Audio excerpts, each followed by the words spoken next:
शिकायला हव्या.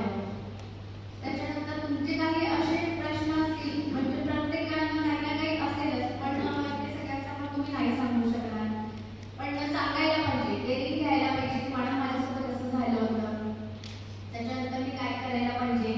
अशा पुष्कळशा गोष्टी आहेत की आपण त्याच्यातनं जे काही समजत नाही किंवा कोणी मनमोकळेपणाने बोलत नाही. एखाद्यावर काही लैंगिक छळ झालेला असतो पण ती सांगू शकत नाही किंवा ती लपवण्याचा प्रयत्न करते, भीतीमुळे कोणी धमकी देते. माझ्याकडे एक केस आली होती, ती 10वीचीच मुलगी होती, शाळेतली होती, खेडेगावातलीच गोष्ट आहे.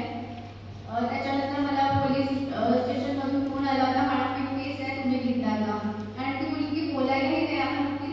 तिच्या आईवडिलांच्या लक्षात आलं, म्हणजे काही बॉडीला खुणा वगैरे होत्या, त्यावरून त्यांना लक्षात आलं, म्हणून त्यांनी म्हणजे ॲज अ जागृत पालक म्हणून ते गेले पोलिसांकडे आणि त्यांनी सांगितलं हे म्हणजे त्यांनी फार चांगलं काम केलं. नाही तर पॅरेंट्स सुद्धा म्हणतात, पालक सुद्धा म्हणतात की नको कशाला सांगायचं, समाजामध्ये लोक काय म्हणतील, यामुळे अर्धे लोक पोलिसांपर्यंत पोहोचत नाही.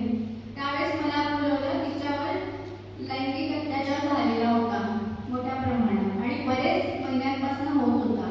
आई वडील कामाला जायचे, शेतीच्या कामाला जायचे आणि तिला धमकी मिळायची की जर तू सांगशील तर तुझ्या आई वडिलांना आम्ही मारून टाकू, अशी धमकी द्यायची. म्हणून ती मी कधी सांगितलं नाही. ही गोष्ट ती तिच्या मैत्रिणीला सांगायची, तिच्या मैत्रिणीने तिच्या आईला सांगितली, तिच्या आईने मग तिच्या आईला जाऊन सांगितली जेव्हा माहिती झालं.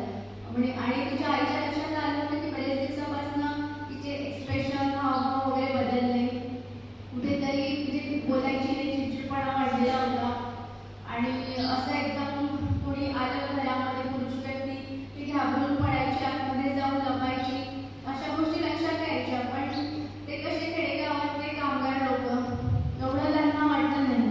पण त्यांना जेव्हा कळलं ते सरळ पोलीस स्टेशनला गेले, तिथनं तिला वैद्यकीय चाचणीला पाठवले. त्याच्यानंतर या सगळ्या गोष्टी उघडकीस आल्या की तिच्यावर लैंगिक अत्याचार झाला होता.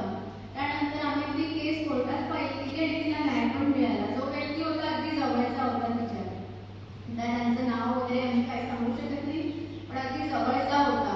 त्यावेळेस तिला सगळं समजवलं.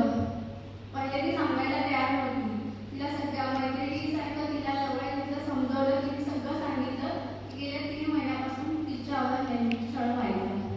त्याच्यामुळे स्कूलमध्ये पण तिचा अभ्यासात मन नाही लागायचं, म्हणजे फार कमी. तिला म्हणजे खूप हुशार विद्यार्थी होती, म्हणजे चांगले मार्क्स नव्हते यायचे आणि शाळेत पालकांना बोलवायचे, पण पालक लोक एवढे अशिक्षित असल्यामुळे लक्ष नव्हते देत. पण त्यावेळेस त्या अशिक्षित पालकांनी एक म्हणजे जागरूकतेचं काम केलं आणि तो व्यक्ती सापडला. तो शाळेतलाच एक व्यक्ती होता आणि त्याला अरेस्ट पण झालं, त्याला पनिशमेंट पण झालं.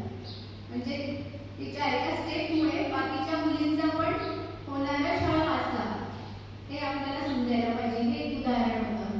तसंच मला तुम्हाला पण सांगायचं आहे, तुमच्यावर कधी काही अत्याचार झाला किंवा छोटा कुठला पण म्हणजे एखादा साधं कोणी मला व्हॉट्सअपला व्हिडिओ पाठवते, अश्लील व्हिडिओ पाठवणे, अश्लील मेसेज पाठवणे, हा पण लैंगिक अत्याचारच आहे, लैंगिक छळच आहे.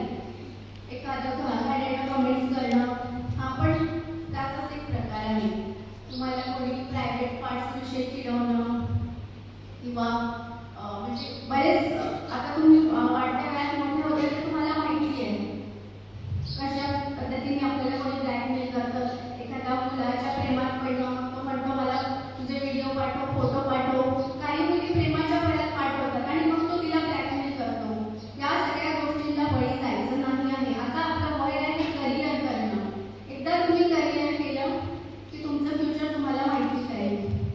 इथे तुमची इथे टीचर्स लोक आहेत, मॅडम आहेत, की या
ओळखले जाल आणि फ्युचर आणि तुमच्यातूनच आज आपल्या राष्ट्रपती द्रौपदी मुर्मू आलेल्या आहेत.